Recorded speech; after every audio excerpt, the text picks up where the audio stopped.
And welcome, guys, to another episode of Six and Below. This week, we're journeying to Texas, to a small abandoned town called Harlow, where we expect to meet Leatherface. I'm Erik. This is Darren. Welcome in. And just a little bit of a heads up as well. Spoiler alert.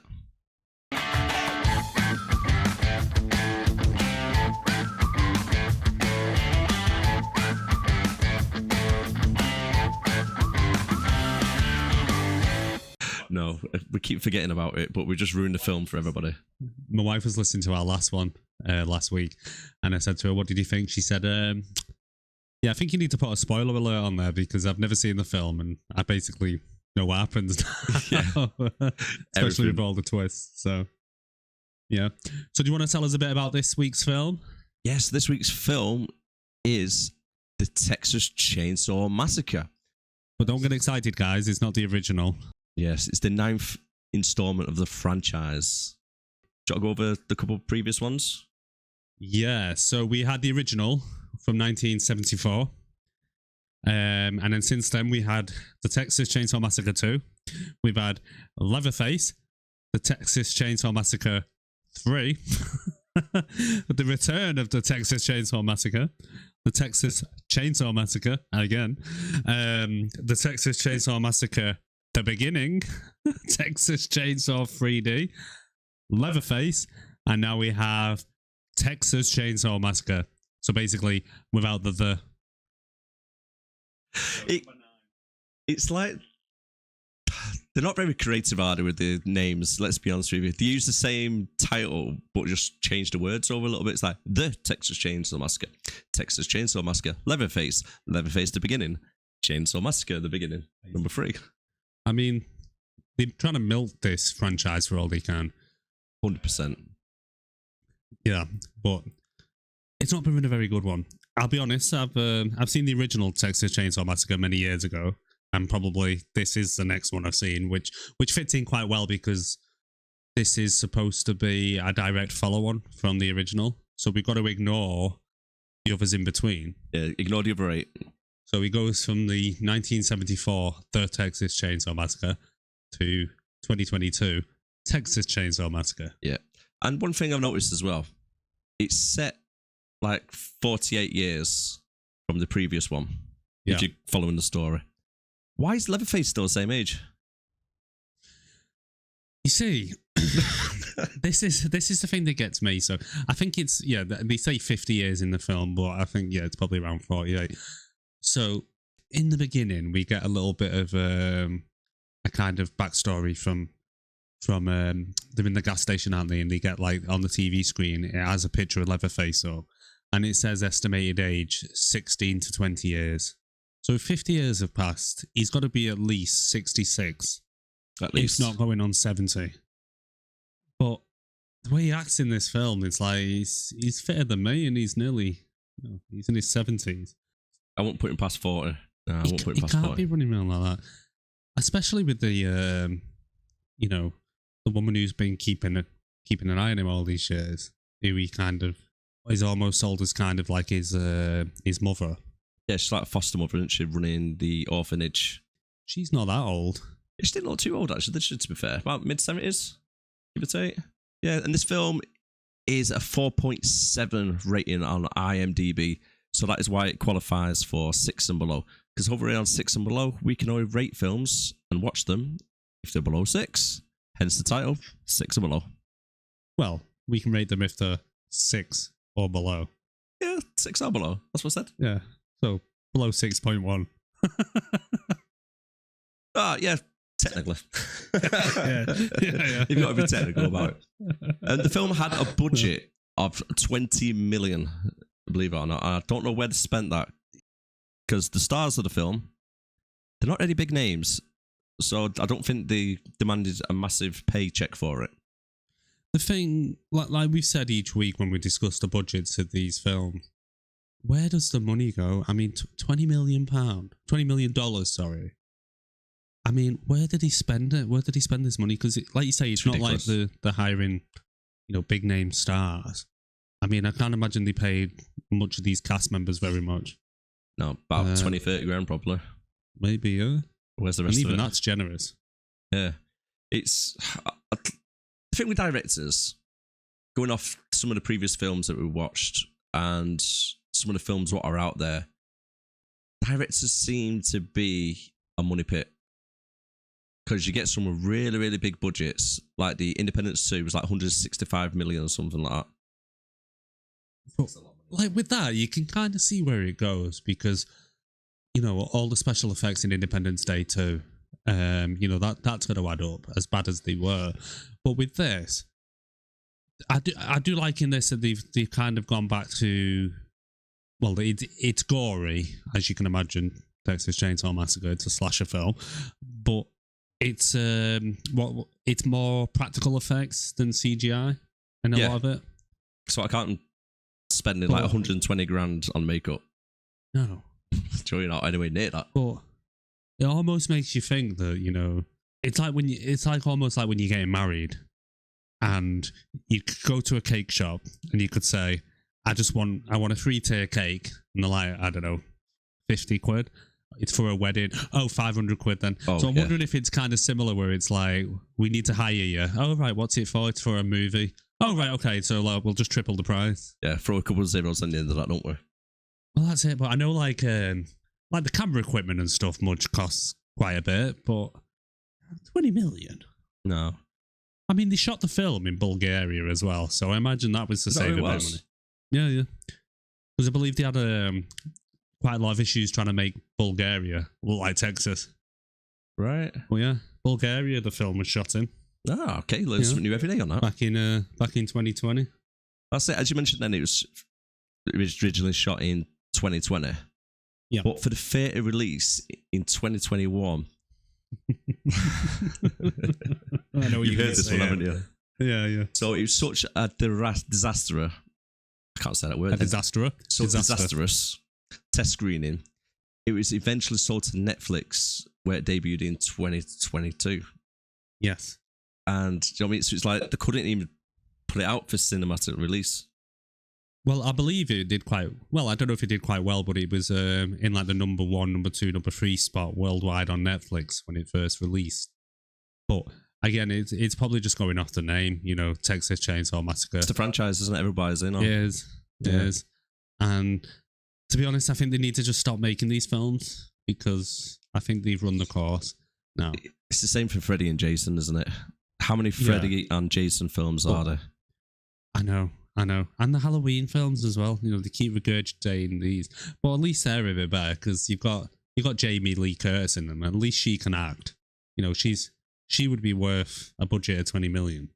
Yeah, 100%. She's actually a really good actress. But it's like as you're saying there, with the new Halloween film, they've got the original character in. It's the same for this, isn't it? On the story, they tried to bring the original survivor from the first Texas Chainsaw Massacre back into play. Yeah, so they tried to say, you know, Sally, who survived the very original, you know, the lone survivor in it. So they're like, we're bringing her back for this. But it's not even the same actress. The actress who played the original Sally died in 2014. Yep. So it's like, why even bother? Why even have that story arc? I mean, as you'll see from when you watch the film, there's no reason for her to be in it at all. She's an absolutely terrible character. It was just, it's almost like they did it in Halloween. Yeah. What was it? Halloween, was it H2O that they brought Jamie Lee back in? I can't remember which one it is. I've not seen all the new ones. I've not seen them for a while. But even then, you know, at least you've got Jamie Lee coming in. But with this one, they've just hired some old woman who maybe has a vague resemblance of the original character and just brought her in for no reason. It adds nothing to the story. In fact, it possibly just makes the whole situation worse. Because this woman has been spending 50 years. So we find out that she's become a Texas Ranger. It's so cheesy, that, isn't it? That storyline is terrible. So we find out in the beginning that she's become this Texas Ranger and that she's basically been waiting for the return of Leatherface to get her revenge, right? So she's just been sat around 50 years waiting for Leatherface to return. And as you'll see in the film, she finally gets wind that he's returned and she does fuck all to help the situation. Nothing. I mean, her scenes were just Oh, I just can't describe how bad they are without watching the film. I mean, Did it kind of like make your blood boil a little bit? The way they built up this big like revenge thing that she was after with Leatherface. Yeah. And then when she first meets him, she goes into the bedroom, a shotgun points to the back of his head. That's it. And she's like, "What's my name? What's my name?" And he's like, just blanks her, Yeah. just walks past her. So she gets offended because the guy doesn't remember her from 50 years ago. I mean, I have trouble remembering people I met a month ago. It's like, you know, she looks old as fuck. First of all, she's not even the same character, so I'm not surprised he doesn't recognize her. I mean, he's not even the same actress. So he's like, who are you? You She's were like, the person I was chasing. I thought you had died already. I know. Hold on. Let me just check IMDb. You died in 2014. You're a ghost. Fuck you. You know, but you're right. So it's like we have this kind of opening where because they're at a gas station and she mentions like what happened to the original survivor. She became a Texas Ranger. Once it all kicks off and Leatherface is back doing his usual shit, he gives her a call and says, you know, Leatherface is back. She goes into the town. Well, she gets all prepped, like almost like a low rent Sarah Connor. Yeah, gets a shotgun and everything. She pulls up to the town. The girls get in the back of the car. She locks them in there for no apparent reason. Exactly. Why did she not give them the keys and say, "Get the hell out of Dodge"? Exactly. You would. I mean, the whole thing through the film as well. I was thinking, why don't people just walk off, leave the town? Yep, they had so many opportunities. I mean, the guy's a big. I know he's supposed to make him in this film almost superhuman. I mean, how many times does the guy get shot? Well, we'll talk about it later, can't we? Yeah, but we're getting a bit ahead. But you could literally just run off, just pick a direction and run. I mean, but I've got to say, I've never watched one of these films and actually rooted for the killer. Oh, same here, honestly. They do him dirty. The main characters, right, they're all so annoying. And whilst we're talking about the main characters, so we meet them all at the start in the gas station. We do. We got Sarah Yarkins as Mel. Yeah. Don't recognise any big names for pretty much any of these actors. No. We got Elsie Fisher. Yeah. With Elsie Fisher, she's actually known for playing Despicable Me 1 and 2, doing the voice acting for one of the kids. Was she doing the young girls? Yeah, one of them kids. Can't remember which one it is. And then she also done the English dub for Masha and the Bear. Right. So other than that, she's done a lot of films, but not any like leading roles or any big name films. Mark Burnham as Leatherface. Yep. You've got Jacob Lattimore as Dante. Yep. You've got Mo Dumford as Richter. Yep. I can't pronounce this next lady, so we'll just call her Sally. Supposed to be from the original film. Alwyn, I'm gonna butcher this. Ferreira. Who's that? Alwyn Ferreira. Sally. Oh, is that her name? That's her name. Yeah. Jessica Lane as Catherine, and then Nell Hudson as Cannon Fodder. I mean Ruth. Cannon Fodder. Cannon Fodder. We might as well call her Cannon Fodder. Let's be honest. You may as well. Let's be honest with you. So, like when we first meet the characters, they're not very likable, are they? Off the bat. No. So the film with this, they made this film. They tried to add a bit of social commentary onto it. So the main young cast are woke. Yeah, they're trying to be woke, but like I find the majority of woke people annoying. But it's like they've just purposely made these extra woke. But it's like they're trying to add a bit of social commentary into a Texas Chainsaw Massacre film where it's not needed, but it's almost like pick a goddamn side. Yeah. Because you've got let's talk about is it Lila? So she's the younger sister of one of the main characters, Melody. And for some reason they have to add this side story in where she's been involved with a school shooting. So we learn straight away that they're very anti-gun. Yeah, later on in the film they're using guns. Yeah, exactly. Which did actually make me laugh though, to be honest with you. Yeah. Because later in the film, when Melody's trapped in the car, Leatherface is about to kill her. Yeah.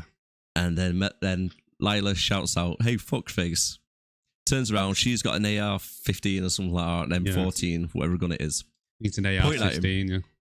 And she tries to shoot it, and she's got no clip in the magazine, no magazine in the clip. It's got no magazine in it? No, that's why it didn't fire. He went, oh, I just thought she hadn't cocked it or something. No, because Richard, whatever his name is, earlier on, took all the magazine out and left them all on the sides. Yeah. See, the film about the thing about that scene that annoyed me was you've got a perfect shot lined up with someone. Why do you need to shout the fucking name? Just shoot them. She could have, while he was stood there with his back to him, she could have tried pulling the trigger and realized right there and then that it's not going to shoot, and then maybe I don't know, fix it before you then start shouting fuckface, or whatever the hell insult you want to call him at that time. What's your thoughts on Richard? See, I liked him. I did, to be fair. So we meet him at the beginning, don't we, at the gas station. So he pulls up in his truck and he gets out of the car and he's got a gun, a handgun on his belt. And they're making comments about him, saying, "Oh, look at the big man with the big gun. I bet he's got a small dick." I'm like, excuse me, you don't know this guy. Why are you saying this out loud to someone where he can clearly hear you? And to be honest, I like his response because he turns around and he says, "Look, we have unfortunately around this neck of the woods, we have wild boars that need to be put down straight away. So that's why I'm carrying a gun." Which is a true fact as well, Yeah, which is fair enough. But no, the woke crowd needs to point out that because he's carrying a gun, he's trying to be a big man. But it's like, leave the guy alone. He's just come to get some petrol for his car. Yeah, and you're giving him shit. And you're giving him shit. Mind your own business and fuck off. Get back in your car and do one, you woke ass motherfucker. Just tell how it is, Erik. It is though. It's just, who are you to tell him what to do? So he likes to carry a gun. I don't particularly agree with it myself. I think what's the point of having guns? But if he's right and there is a situation where there's wild boars about and you do genuinely need to protect yourself, then kind of.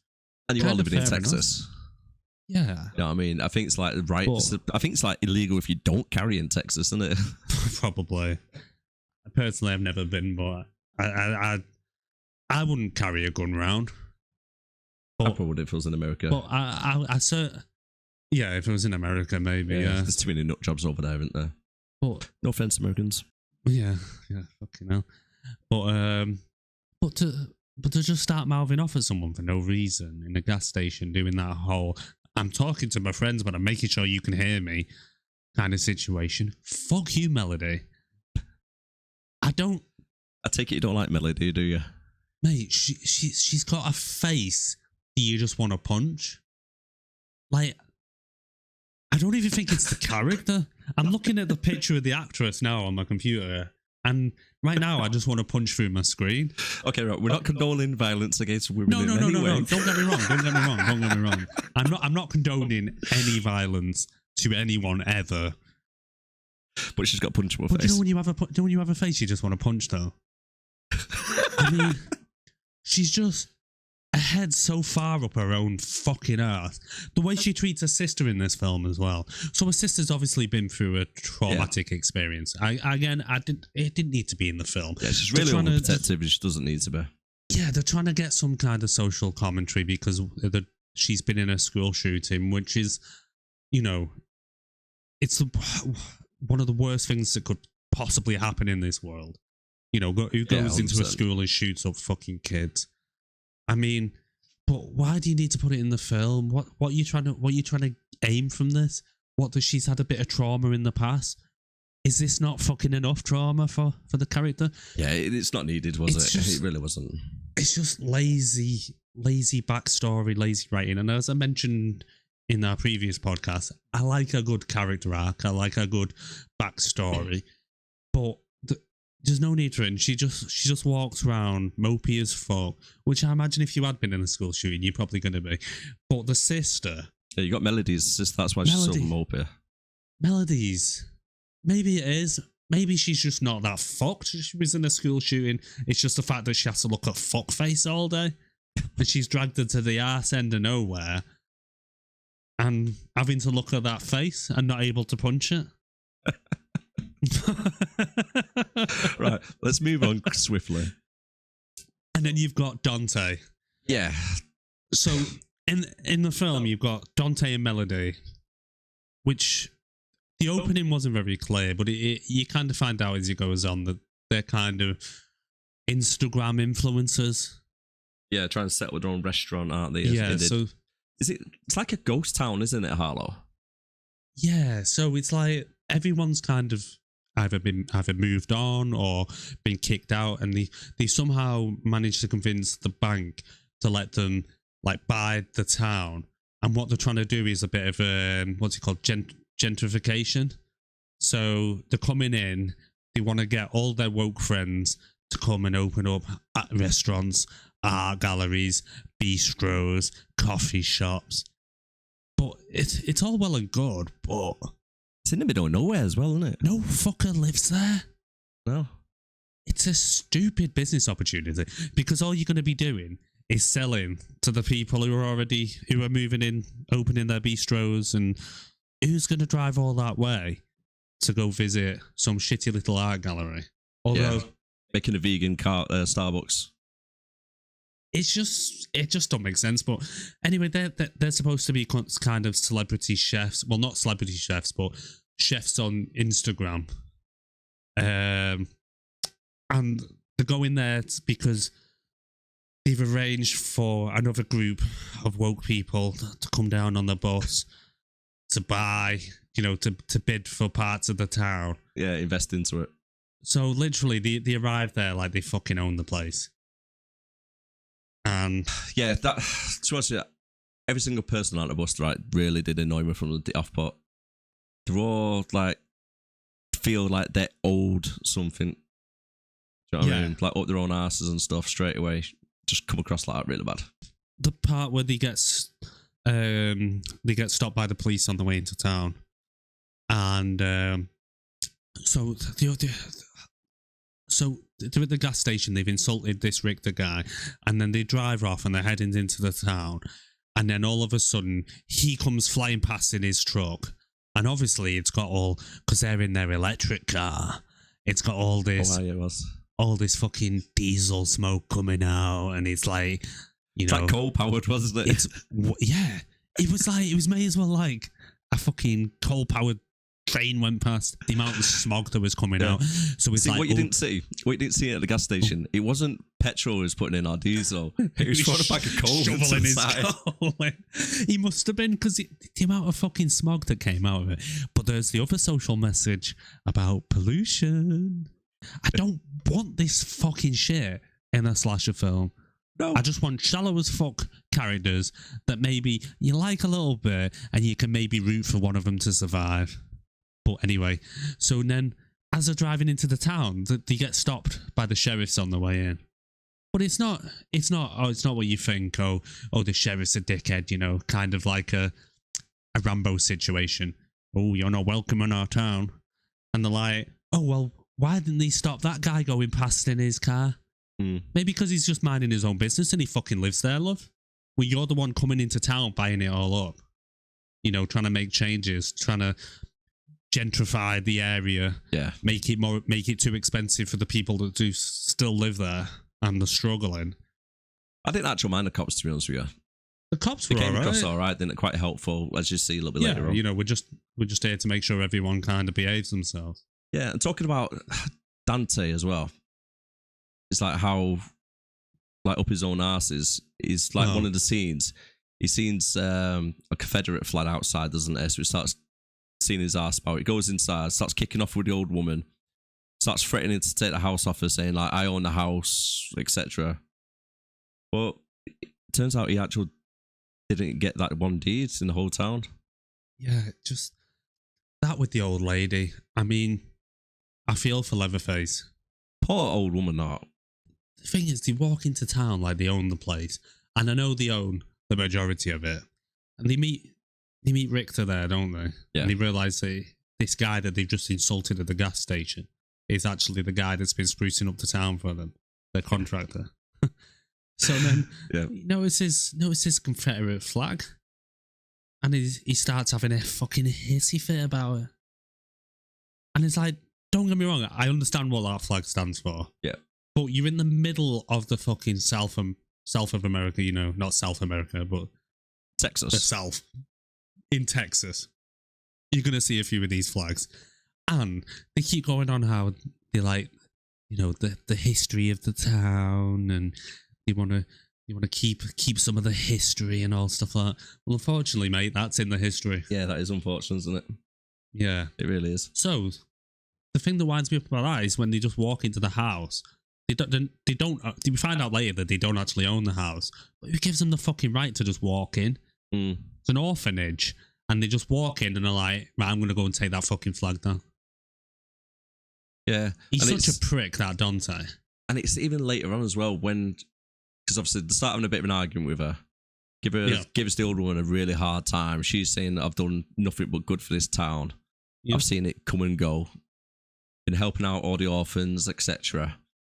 And then, unfortunately, she starts having a little bit of a heart attack, doesn't she? She does, yeah. So that is down to Mel and Dante causing all this. And then we see Leatherface at the top of the stairs looking a little bit angry, to say the least. And then she has a little bit of an heart attack, gets thrown into the back of the police car, and then cannon fodder Ruth, she gets in there as well, along with Leatherface. Cannon fodder, yeah. And everybody all hops off down the road. Because then you've got that character, Ruth. So it's Dante's girlfriend.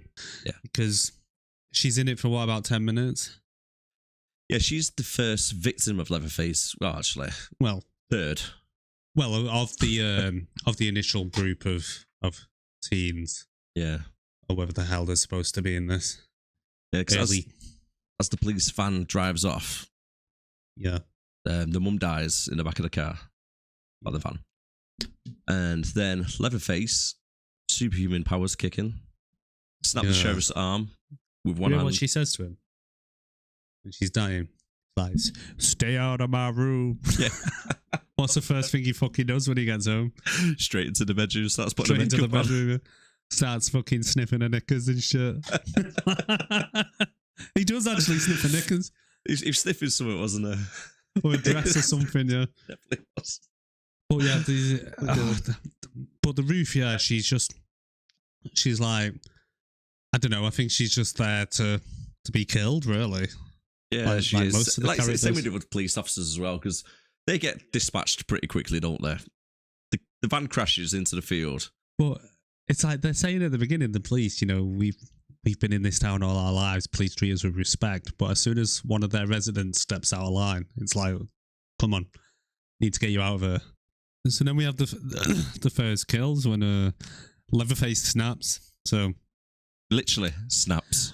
To be honest, I don't blame him, because the way they treated his fucking surrogate mother, you know, she's looked after him since he was a kid. She says, you know, because she says he's what, because obviously they're at an orphanage, and she says he's one of my last boys.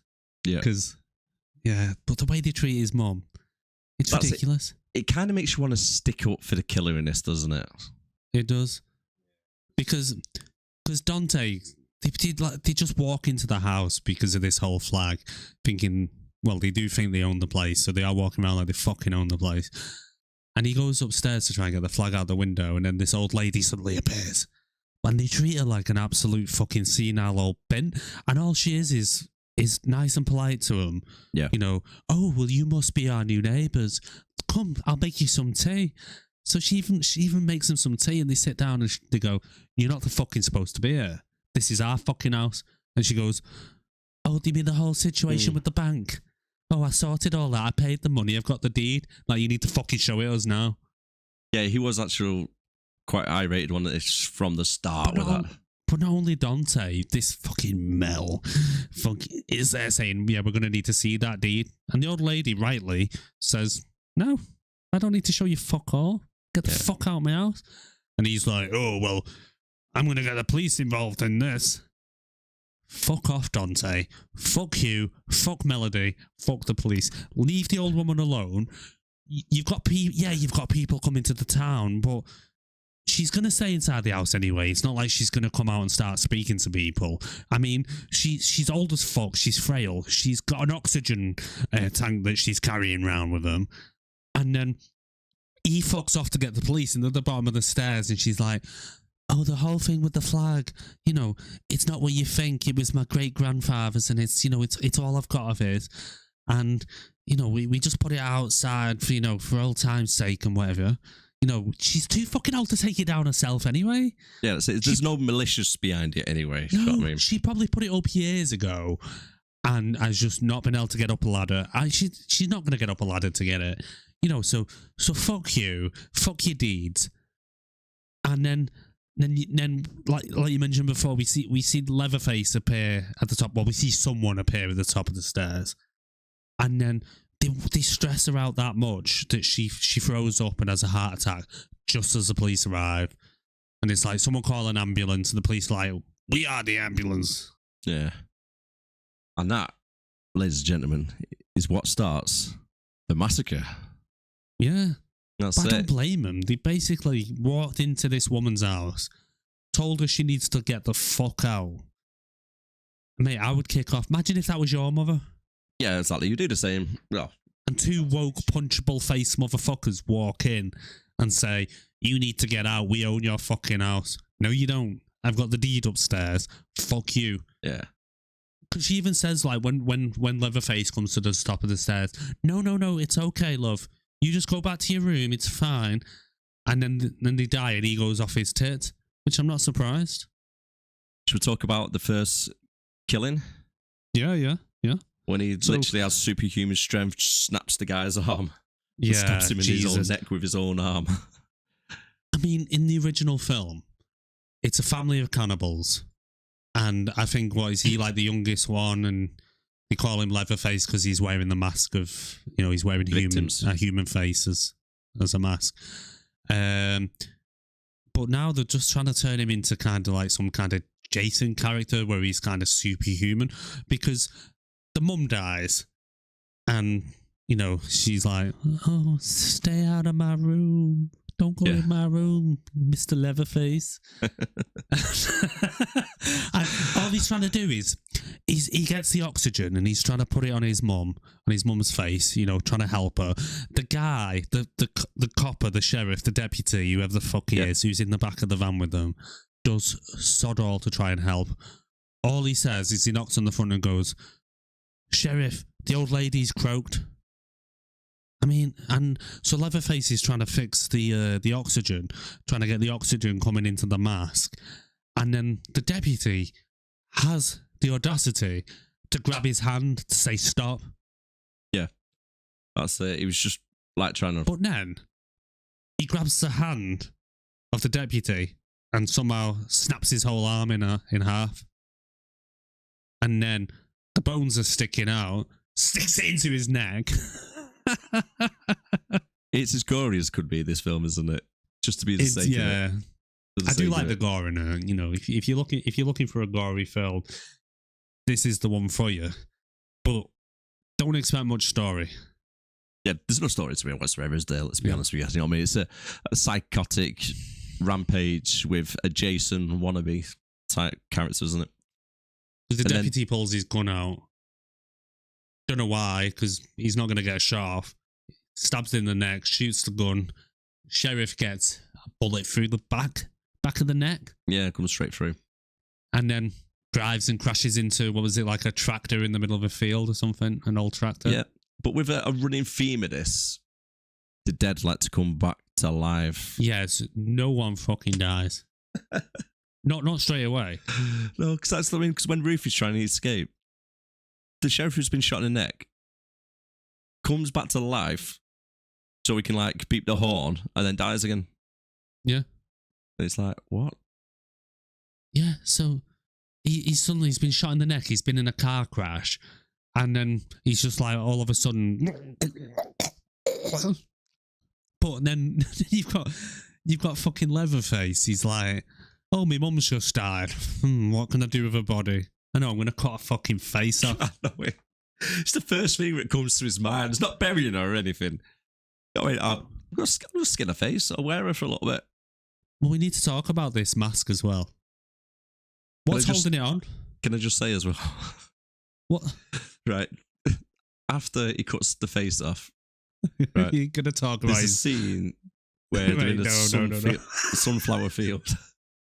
How cheesy is this? What the hell is it about? Literally, he's there. You see the field, and then his head pops up. I know. I was thinking, what the fuck? And then he walks off back to town. Yeah. But I mean, cutting his mum's face off, he holds it up to the light and then shoves it on. But it's like, what is holding this mask on? Because there's no straps. And it stays on through the whole mask. It doesn't even slip once. It's like... He had some super glue with him, just in case. Oh, I know. Bit of face fixing.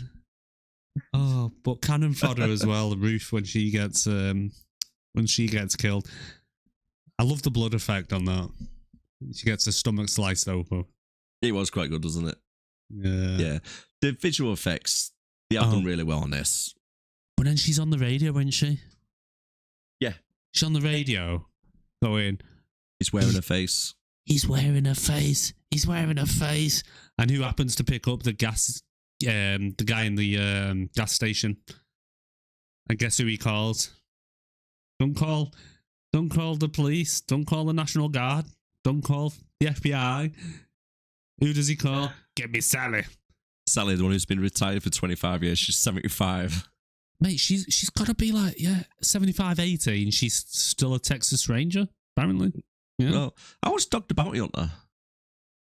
Fuck knows. He's got to be going on. Yeah. I am the dog. The big bad dog. Oh my God, have you seen the South Park episodes of Dog? Yeah. So funny. Oh, mate. South Park. Absolutely love it. But yeah, she's got to be getting on. So it's like Texas Chainsaw Massacre OAP edition. Yeah. And then one of the next scenes we see as well is in the house. And we see Dante walking around the house and Mel to try and find the deeds. And they come across the deeds, don't they? Well, what happens is they get a text message from Cannon Fodder saying the old woman's died. And then obviously Melody gets a fucking conscience. She's like, do you think we may have killed her? Well, yeah. Well, yeah, I think you might have. Fucking walked into this woman's house, kicked her out her house. So then Richter, the hero in my eyes, walks over to them and says, the old fucking lady died. How do you know that's your house? And he takes the keys to the bus, doesn't he? Yeah. So by this time, like everyone's turned up on the bus to buy the town. And he takes the keys and he says, when you produce a deed to their house, I'll give you the keys back. You fucking dickhead. I'm going to bite your face off. That's it. Well, that's what starts everything then, doesn't it? The thing is, you'd think like, because this Richter's house / garage or wherever it is where he works is next door to this orphanage. So he's probably thinking, do you know who lives next door to me? Do you know who you fucking just kicked out? Do you know who that guy is? Yeah, don't upset him. Yeah, you don't. I've seen him, mate. You don't want to. He's a big guy. Mate, he's a cannibal. He eats people. You don't want to fuck about with him. He's very agile for his age. He's very agile for his age. Maybe he's onto something, eating people. Because that's it. The original films, they were cannibals, weren't they? He was a family of cannibals. That's it. So that's the whole reason behind it all. Mate, but I'm not being funny. He must be getting a lot of protein from somewhere because the guy is built. Leatherface is. Woof, he's a big fella. Yeah, it's like Hodor a little bit, isn't it? Yeah. Yeah, he reminds me of Hodor. He's basically stick a human face mask on Hodor. Hold the door.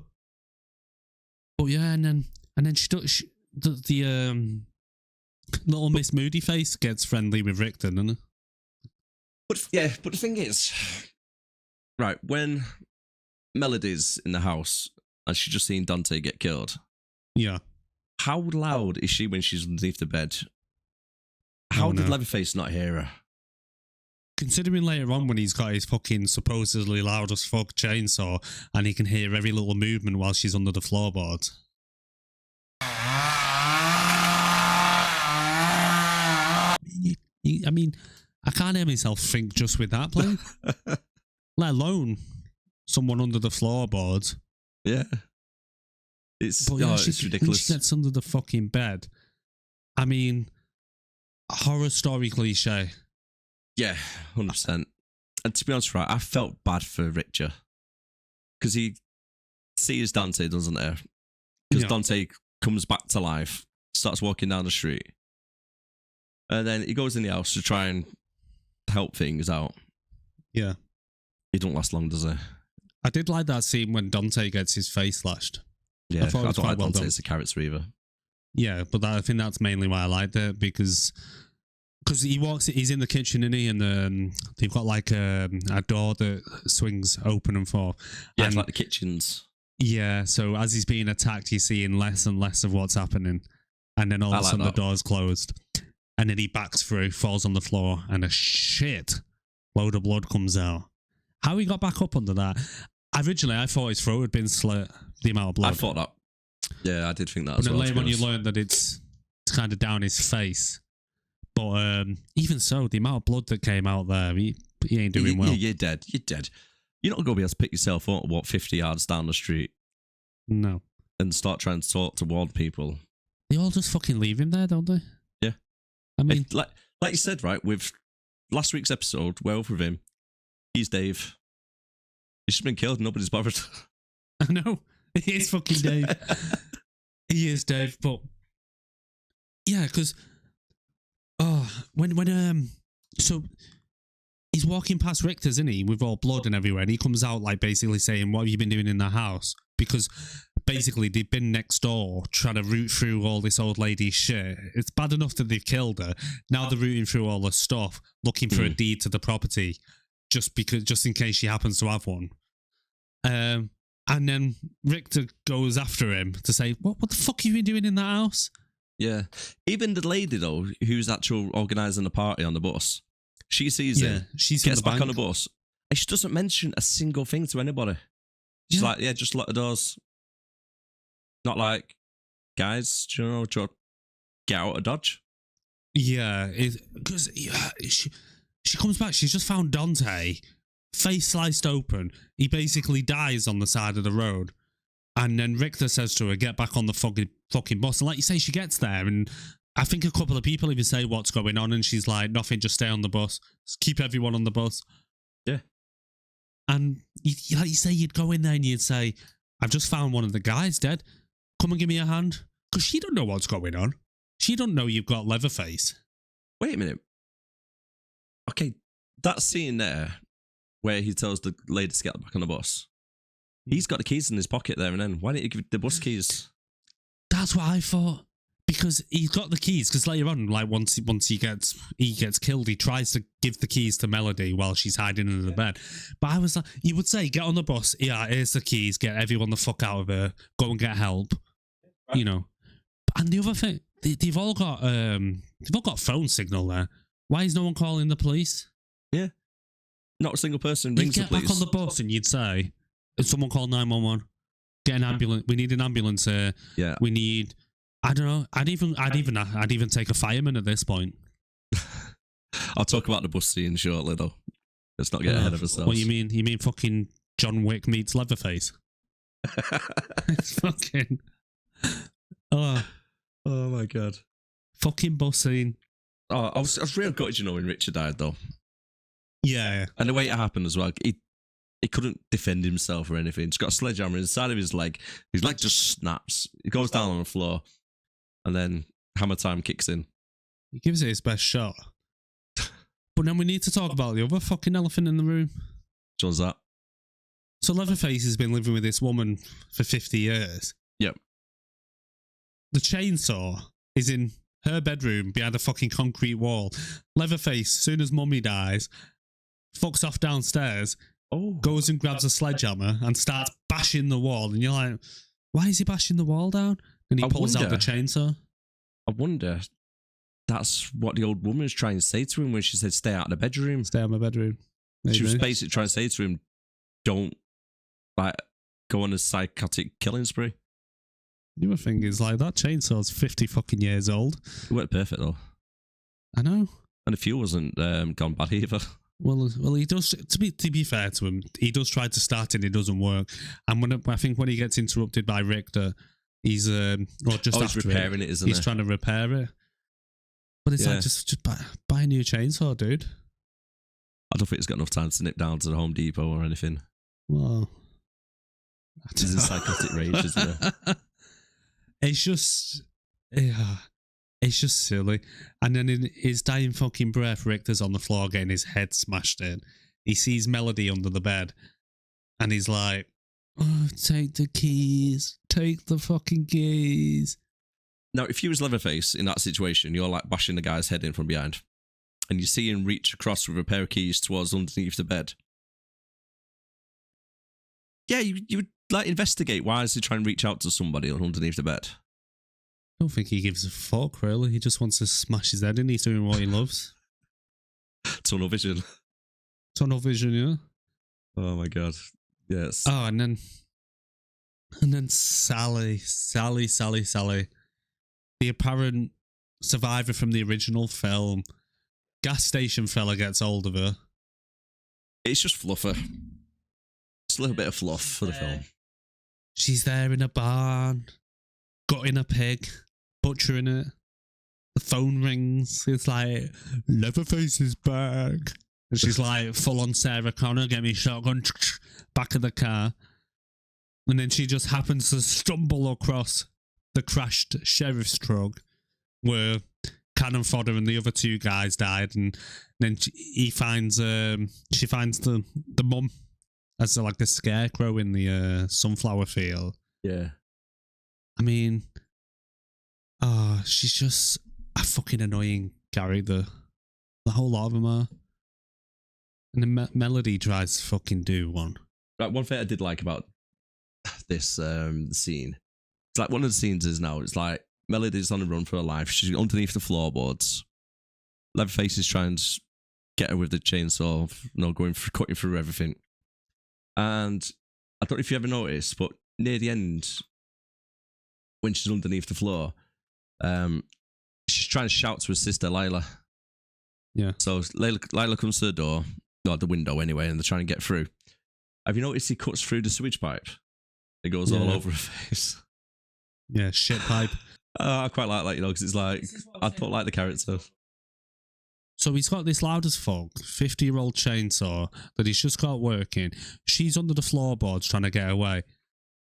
And it's the quietest fucking chainsaw ever. It's the sharpest chainsaw ever. I know. It cuts right through a metal pipe like butter. He's apparently there, got the chainsaw going. But yeah, you can clear as day hear Lila outside shouting for Melody. And then all of a sudden you're thinking, well, the chainsaw mustn't be on, but then it comes through the floor. He comes through the floor in front of Melody.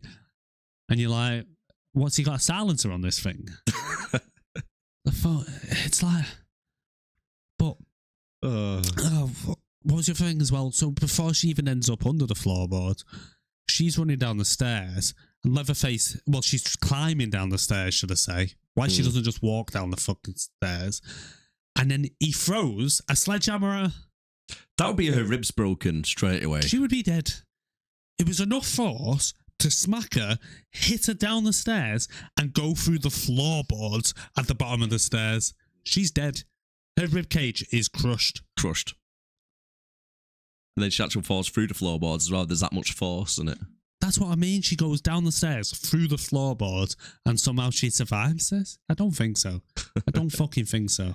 Oh, just skip straight to the bus scene. Oh, the bus scene, yeah. Fine. Oh my God, right.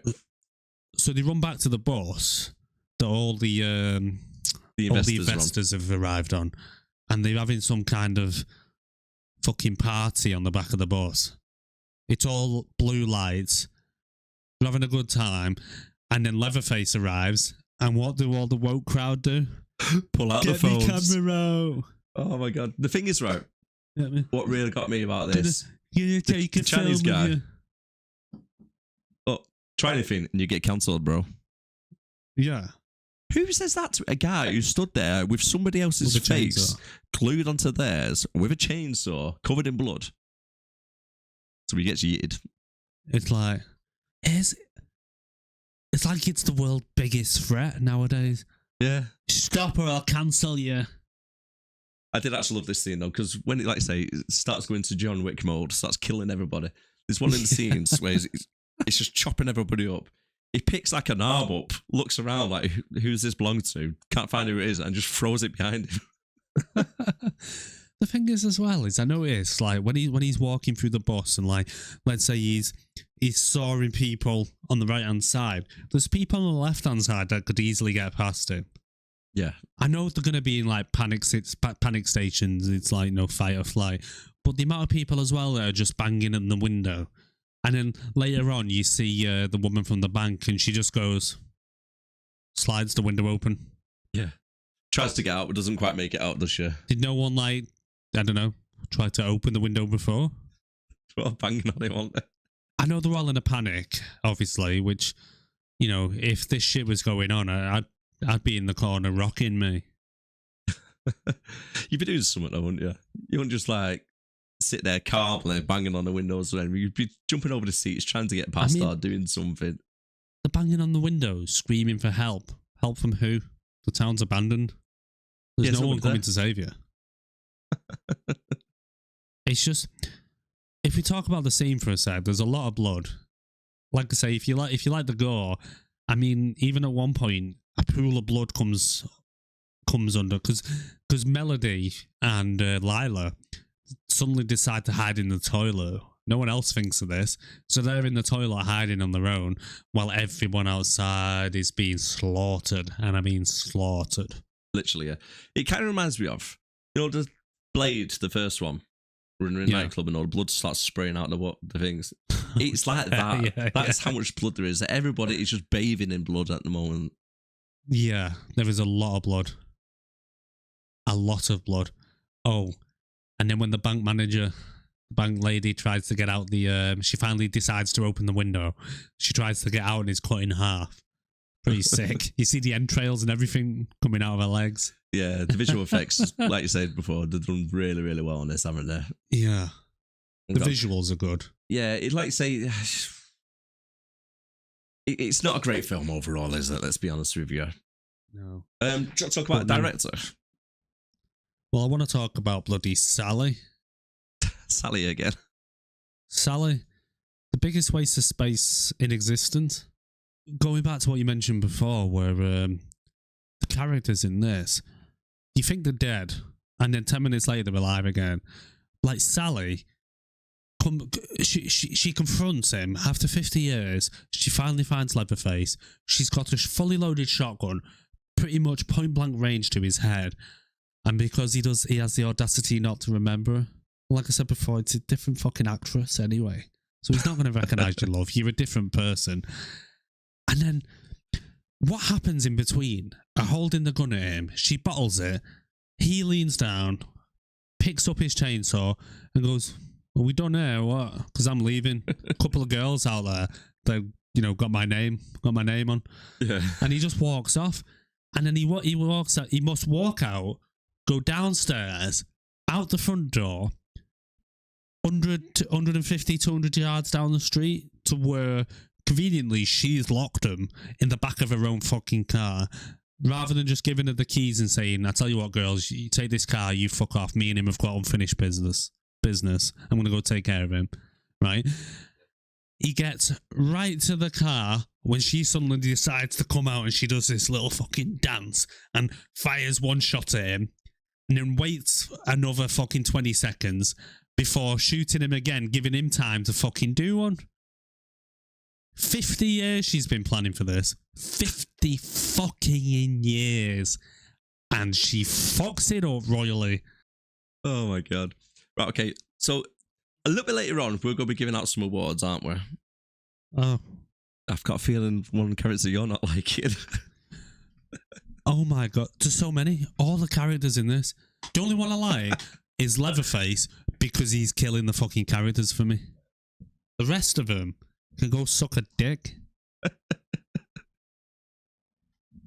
They're just. There was no need to bring her back. They bring her back. She's not even the same actress. There's no reason she's been in the film. She locks the girls in the back of the car. She doesn't shoot him when she gets the chance. Once she does get the fucking chance, she fucks it up and lets him get away. And then Leatherface is coming out of the alleyway, right? Bear in mind, he's holding a chainsaw, which is loud as fuck. So it's not like he's got the fucking element of surprise at all. No element of surprise there. She can even hear it going. He runs at her, manages to fucking stick the chainsaw right into her middle, picks her up. Fucking, you can see blood and guts coming all over Leatherface. He's getting his face all dirty, you know, and then he chucks her into a pile of bin bags. She's dead. Oh, no, my friend. No. Give it 10 minutes. Lila is running out with Leatherface chasing her. Just as Lila's about to be killed, boom. To the rescue. To the rescue. She's fucking there, fires off a few shots at Leatherface. Leatherface does one, and then she's still alive enough to have a conversation with Lila, saying, don't run away, you'll never forget it. You'll never forget you. You'll always come after you. You know, you can't get away from this fucker. Just die already, bitch. I've got to say, right, I absolutely love your rants. I'll just leave you to it. Mate, the fact that she's still alive, I mean, she doesn't need to be in the film, and they still won't fucking kill her off. She'll be in the next one. If they make another film in there, if she's in it, fucking hell. Do you know what she reminds me of? Who? On the Monty Python, the Black Knight. Tis but a flesh wound. It is but a flesh wound. You shall not pass. But you've got no legs. But it is but a flesh wound. Fight me, will you? It's like, Jesus. She is fucking Black Knight Sally. You got to give it props to Leatherface, though. Because when Lila actually runs in that... What is it, that place? It's like, it's a garage, isn't it? Because that stupid bitch, what's her name? Fucking punchable in the face, Mel. She has... when Sally's getting chopped in half, they have the keys to the car finally, because Sally actually has an actual brainwave and says, yeah, get yourselves out of here, and chucks her the keys. And then as Sally's being fucking cut in half, she decides she's going to drive the car towards him, which I thought, you know, fair enough, try and run him down. But no, somehow she fucking misses him. Well, I think he dives out the way and then crashes the car into what was it, like Richter's garage? Yeah, but then Lila runs out of there and then they run into somewhere else where it was like another derelict building. Yeah, because when she crashes the car, I think Melody gets a spike or something through her leg. Yep. And she's stuck in the car, so she convinces Lila to run. Lila runs off. And then Leatherface finds Melody in the car. And that's when she comes with the AR-15 and realizes it doesn't fucking work. And then Leatherface starts chasing her. And that's when Sally comes back to life and shoots him a few times. But he runs in across the road into the movie theatre. That's what it is, a movie theatre. And then Sally gives her the shotgun and says, you know, go finish him off. So she runs into the movie theatre after Leatherface. Yeah, because that's what I was wondering what it was, what type of building it was. But yeah, it makes sense with like being a movie theatre. Yeah. But this scene as well, you got to give props to Leatherface. Because he proper rope adults her, doesn't he? He starts the chainsaw up and leaves it somewhere. So she comes around the corner with a shotgun, thinks she's like Rambo. Notices the chainsaw's just running on its own and he just comes out of nowhere and just clears her out straight into the water. Again, this Leatherface guy is supposed to be a bit of a simpleton, is my understanding. He's supposed to be a bit slow, bloodthirsty. Yeah, there's some scenes in here where he actually is quite clever. Very clever. Yeah. It's like leaving the chainsaw running as a decoy And he must turn the volume up on it because it's been quiet through the whole film. It has though, hasn't it? Yeah, the volume switch, yeah. Yeah. So he turns it up, leaves it so she comes and sees it, and she's like, oh shit, the chainsaw. Where's the guy controlling it? Do you notice as well, like when she tries to run away from him, that he slides the chainsaw across, cuts a leg. Injure her. She's up walking around 2 minutes fine. later, perfectly fine. Just had a chainsaw on the back of her ankle. In this universe, mate, give it 10 minutes, walk it off. You can be chopped in half, 10 minutes, walk it off, mate. Slashed across the face, give it 10 minutes, walk it off. And again, we see that with Leatherface now. Because Lila appears out of nowhere. She was impaled last time we've seen her with a metal bar through her leg or through her side or whatever. And then she comes out of nowhere. She jumps on the back of Leatherface like a bloody chimpanzee monkey trying to strangle him. Gets thrown off, picks a shotgun up like Rambo, Sarah Connor. Boss, he gets shot in the chest point blank with a shotgun like 2 or 3 times. And then Melody runs over with his chainsaw, uppercuts him in the face with a chainsaw. He goes down. And what happens 30 seconds later? And the next scene when you think he's dead? Oh, yeah. It's crazy. I don't know what to say. For once, I'm lost for words of just how shit this is. I'll let you describe to the viewers, right? What happens to Melody at the end when you think they're riding off into the sunset? It's got to be my favourite bit, and I'll tell you why in a sec. So, the other thing I haven't mentioned in this is what's going on with the time, because it goes dark very quickly. It's the daylight, isn't it? Very quickly. And then just as they finish off Leatherface, they walk outside and it's broad fucking daylight. Yeah. And they're walking over to the car, like it's almost like they've just been for a long jog. They're a bit tired. They get in the car and they're like, oh, should we go home then?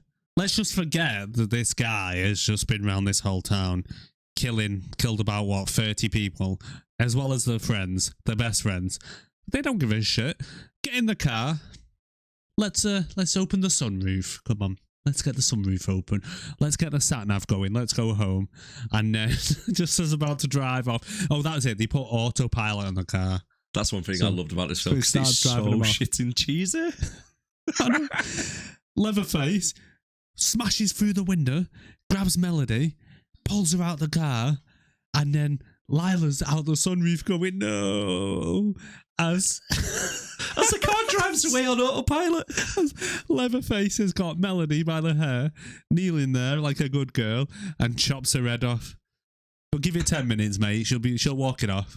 She'll walk it off in 10 minutes. If Lila just turns the car around and goes back, Melody will be fine. Headless. But no, I can't thank Leatherface enough for chopping that fucking horrible bitch's head off. All the way through, I was thinking, you know what? She needs to be decapitated, this bitch. She's so fucking annoying. But then she's like, God. Melody, no! Melody, no! But yeah, it grabs me what I've seen every time I've seen it.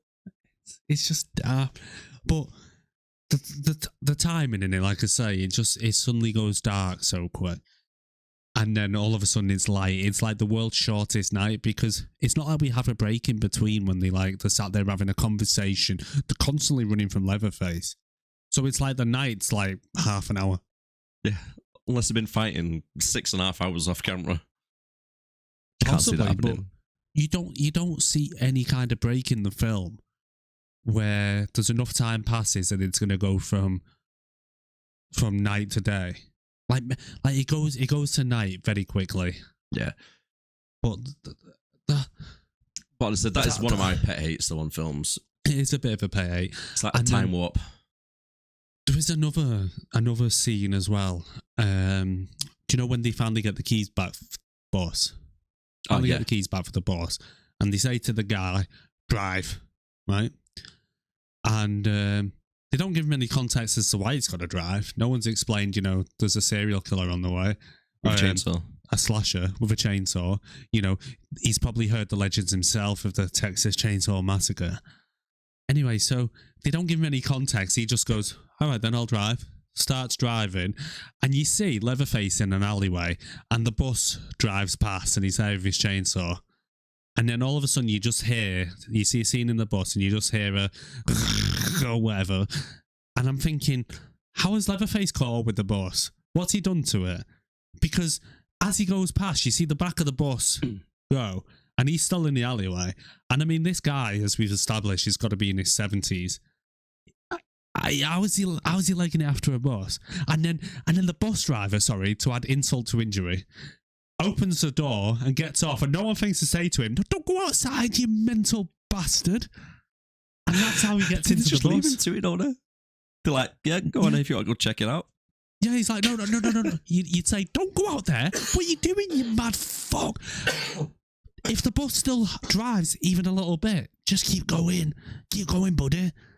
And then he ends up decapitated, and he chucks his head on the step, and that's how the John Wick scene starts. There's just so much in it. I mean, I know horror movies get a bad rap anyway, like, don't run up the stairs and, all that type of shit and all the cliches, but yeah, it's films like this though what do give the horror genre a bad name. It really because you is. always think horror films cheesy, nobody dies, they come back to life, shit story. But then you get films like The Conjuring, which are really, really good. Yeah. And you kind of bookmark all horror films as the same, don't you? Like cheesy and crap. It's like I've never really been a horror film fan. They've never really done it for me. When I was younger, it was like, you had the slasher films with Scream and stuff like that. I like them. I've seen the original of this Texas Chainsaw Massacre when I was younger. But I've not watched anything recent. I remember the original Saw. I've not seen the other 50. Oh my God, they've gone. I imagine they're quite bad. I reckon we might actually see one or two on here, really, might we? I don't know which ones. Probably. I can't imagine they're going to be getting anything above a 6, really, if they are. I'll have a quick check while you have your little rant. But it's just... while I have my little rant, you cheeky fuck. But I don't know. It's like... It's the horror movie, you know what to expect. There's going to be blood. There's going to be gore. The fact that they made him superhuman kind of ruined it a bit. A few gunshots to the chest, he's going to finish off anyone. I don't care how old you are. In the end of the day, he's a 70-odd-year-old man. He's wearing his mum's face. He's a couple of buckshot rounds are going to take him down. But it's just, and then the social commentary aspect of it. Like I mentioned numerous times throughout it, it's like they can't pick a side.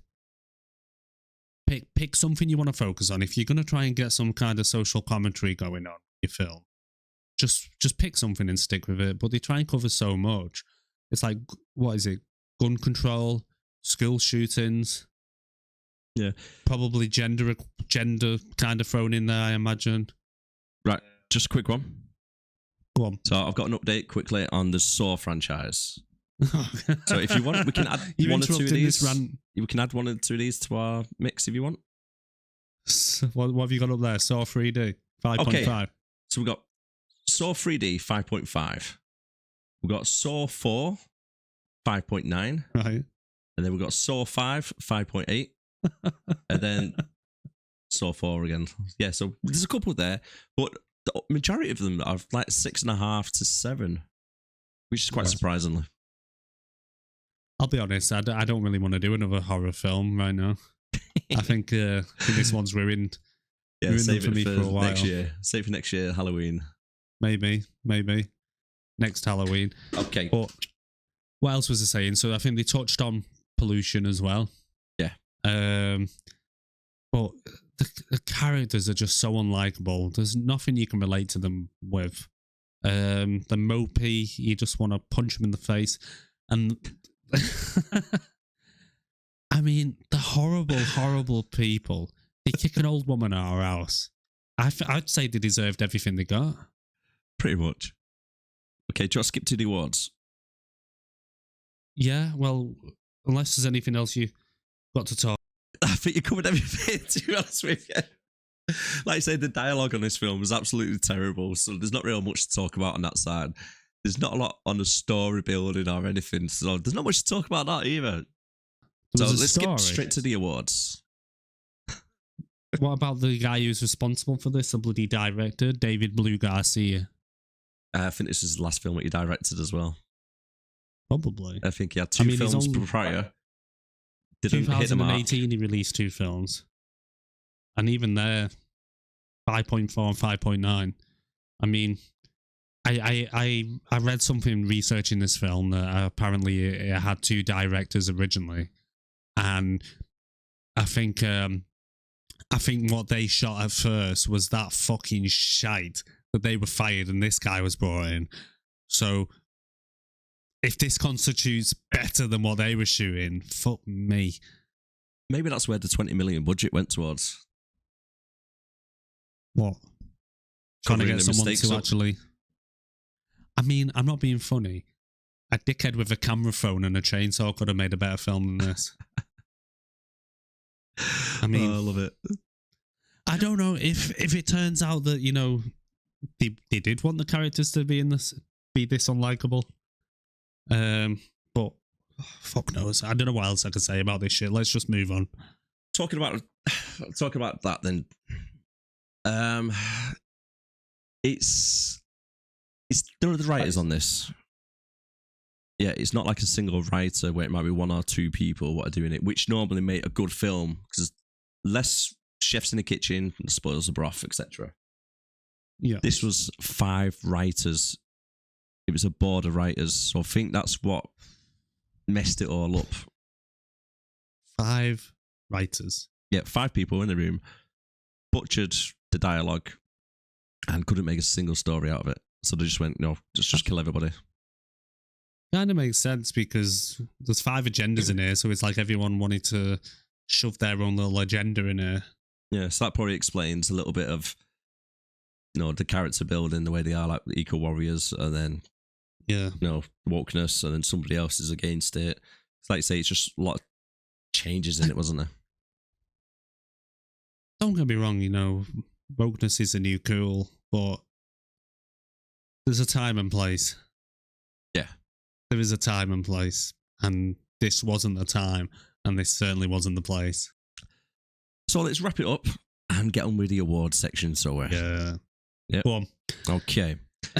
So here at 6 and Below, we have an award section. We give awards for the best actor, best character, worst character, and 3 things we liked about the film. Yep. That's going to be quite difficult. I know it can be quite difficult with this one. But let's start off with the best actor award. Who was your best actor in this? Maybe not so much. I don't know. The acting wasn't, I don't know, too bad for the type of film it was. If I'd say like best actor / favourite character, for instance. 2 different awards. Here we? Yeah, 2 different awards. Do we have a favourite character? We do have a best I probably character. should have listened when you read all that out. You should have really, yeah.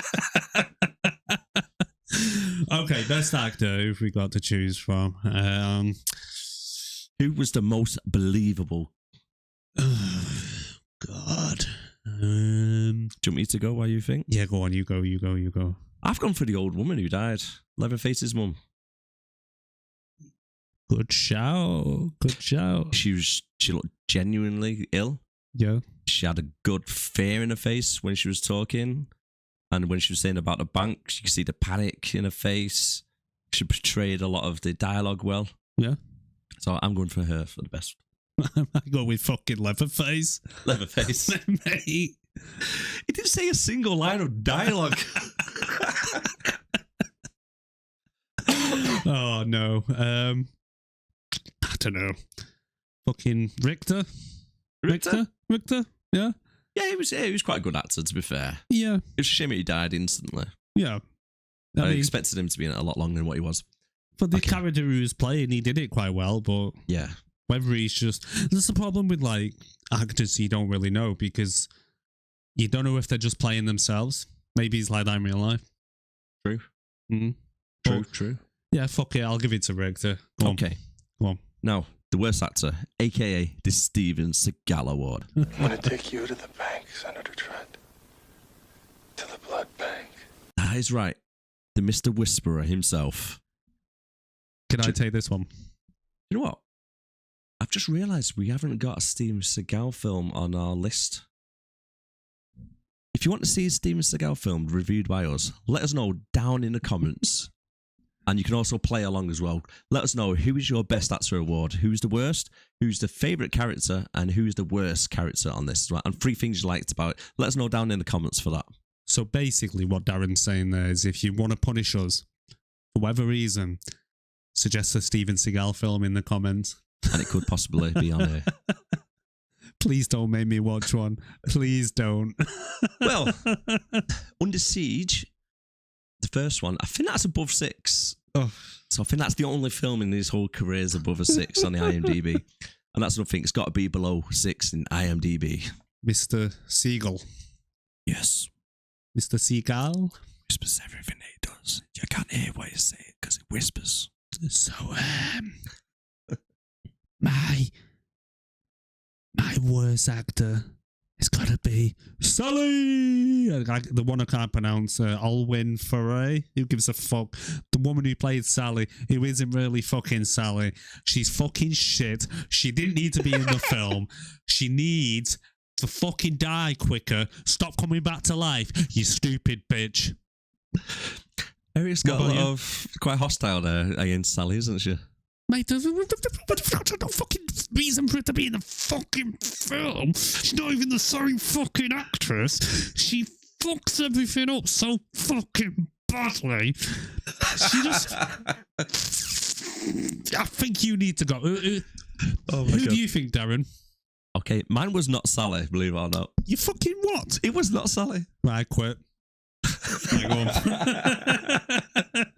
My worst actor award was the Chinese dude on the bus. Mr. Cancel you. Yeah. His line was, I'm do going to something, bro, cancel and I'll you. cancel you.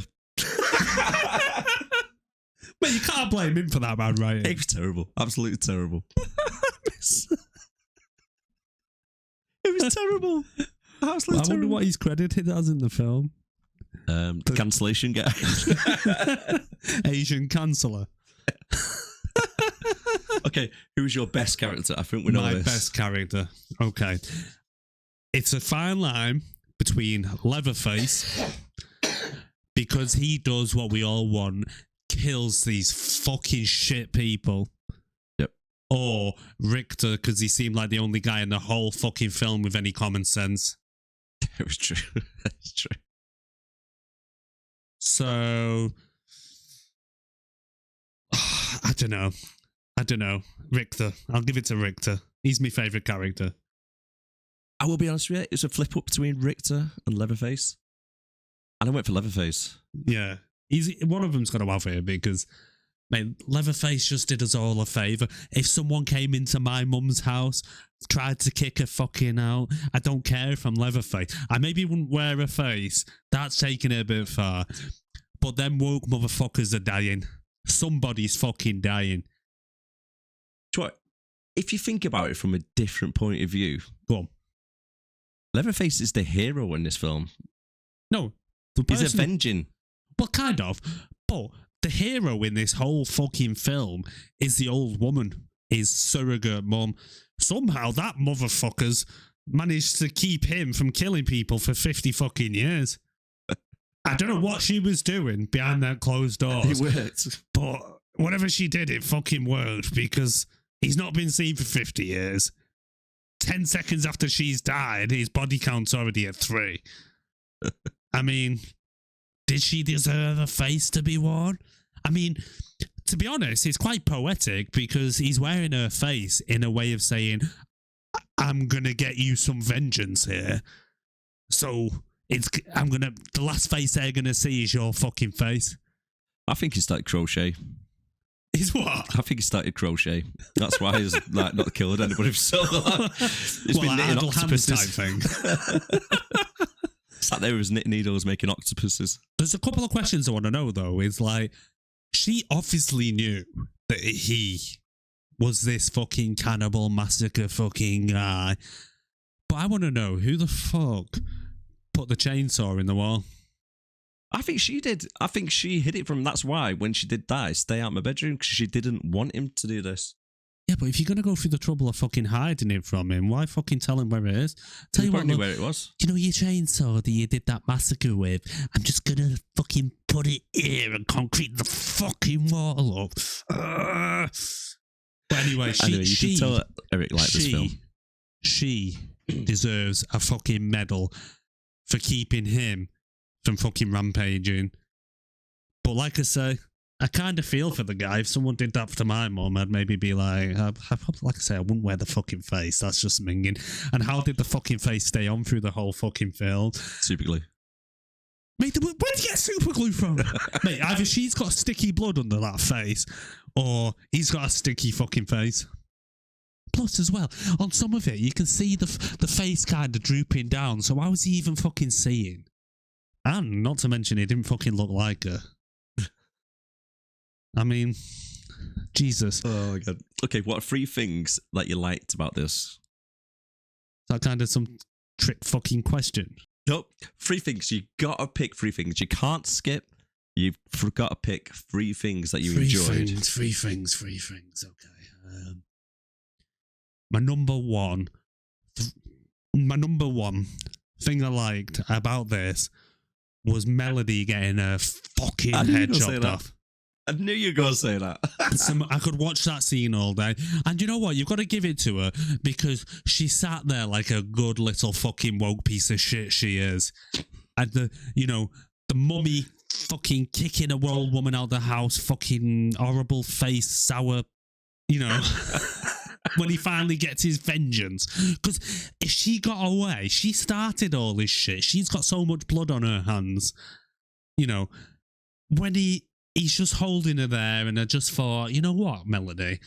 It's so nice of you to just stay still for him while he chops your fucking head off. Just swab the auto drivers off. Yeah. So just enough time. That's number one. Yes, number one. All right, then. Let me think of another one. Whew, right. What could we say? Do you want me to go? Go on, you pick one. Yeah, while you're thinking. 3 things I liked. I thought it was quite good pace in the film. It got through it pretty quickly. And the bits where it needed to get through quickly, it got through quickly. It didn't drag it out. No, too much of a backstory. Quite good shots with director, actually, on some of the kills. Yes. The cinematic part of it, I think they've done really well on cinematics. Yeah. And good visual effects. So when somebody got stabbed or cut in half, you see the entrails, you see everything. I thought it was good. I thought that part was quite good. Yeah, I'll give you that. So definitely the gore in it. If you love gore, definitely the bus scene. My God, the amount of blood. So I'll give you that, and probably that they managed to keep the film to 1 hour 23 because I think one more minute of that shit. Oh, by the way, did you see the final scene after the credits when he's walking home to the farmhouse? I don't think it did actually. Yeah. You see him and he's just walking down the lane to the farmhouse from the original. Right. Yeah, carrying his chainsaw, returning home. I might have to check that one back out again. Yeah, because if you do want to see this film yourself, it is available on Sky Cinema at the moment, so you can go watch it there. Or Netflix, sorry, say that actually. Yeah, if I had to choose one more thing that I like, though, it would be the end credits because it finally meant that I could turn the fucking film off. So what else have we got? What other category we got? That is that for now. Yeah. But, however, we've got to pull it in our Hall of Fame. Where do you think the film belongs? Oh, this is a tough one now. I think I'm looking right up at it. Jesus. It's got to go over there. Worth a watch? No, is it? Fuck. My arm don't go that far. Fucking want to skip. Do not watch this film. Want to skip? Do not watch it. That is my advice. I agree. One to skip, definitely. One to fucking skip. The original Leatherface, it goes into like the prequel. I think that was not a bad film if I remember it correctly, but it was quite a long time ago. But this one, definitely 2021 Texas Chainsaw. 2022, isn't it? Oh, maybe 22 then. 2022 He's definitely one to 2022. skip. Yeah, do not watch this. Please, I have took this bullet for you. Do not fucking watch it. Okay, what are we watching next week?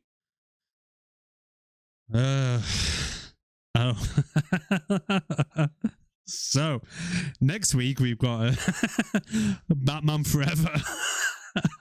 It's a good one. I think I'm it's looking quite a forward good to one. watching it, to be fair. Jim Carrey, Tommy Yep. Lee Jones. Yep. You know, Two-Face and Harvey Definitely. Dent. You know, Definitely. Two-Face, Harvey Dent and the Riddler. Well, Yeah. Two-Face and Harvey Dent are the same people, but you know what I mean. Yeah, I get you. Yeah, So it's this the is the 1995 Batman Forever. this will be the Val starring Kilmer one. Val Kilmer, that is correct. Yeah, and God, who else is in it? Tommy Lee Jones, you know? Yeah, we've got Tommy Lee Jones, we've got Jim Carrey. Jim Carrey, but who's the woman? Is it Michelle Pfeiffer? It's not that one, is it? Nicole Kidman. Nicole Kidman, what she play? Oh, Dr. Chase something? I can't actually remember. I'll be honest with you, right? I don't think I've actually seen this Batman You don't think you've seen since it? '95. Do you know when it first came out? I think I've seen it 1 or 2 times as a kid, but Mate, I don't think I've seen this one. I really liked it. Jim. Oh, wow. If I remember correctly, Jim Carrey is Riddler. Quite funny. Yeah, a bit on the camp side. It's his outfit, isn't it? His makeup and his hair and everything. It's just like a bit Well, I think he's over the top. He's quite a camp character anyway, isn't he? Yeah, he's good though. He is good. But yeah, Okay, we'll go leave it there. we can leave it there. So How can people contact us? through the comments. So if you're watching on YouTube, please give us a like, subscribe if you like this type of thing. We're releasing every week. We're also over on Spotify, where I believe you can give us 5 stars if you enjoyed it. And if you leave any comments on YouTube, we will try to get back to you. If you've got any film recommendations you want us to try. If you really want to punish us, stick a Steven Seagal on. Other than that, I really appreciate you watching. And if you've watched all the way to the beginning, thank you. It really does help us out. Real all the way to the beginning. If you've watched it all the way to the end, from the beginning, that makes more sense. And if you want to send any hate mail to Erik, you can contact us on email at 6andbelowpodcast@gmail.com. Number 6 and below. So That is 6. And 6 a below. number. Podcast@gmail.com. And if you want Darren's mobile number, it's 07. But no, thank you guys. We really appreciate it. If you made it this far, you're one of the good ones. And we'll see you next week for, I forgot already, Batman Forever. Batman, Batman Forever. So see you next week, guys. Take care. Thanks so much. Bye for now.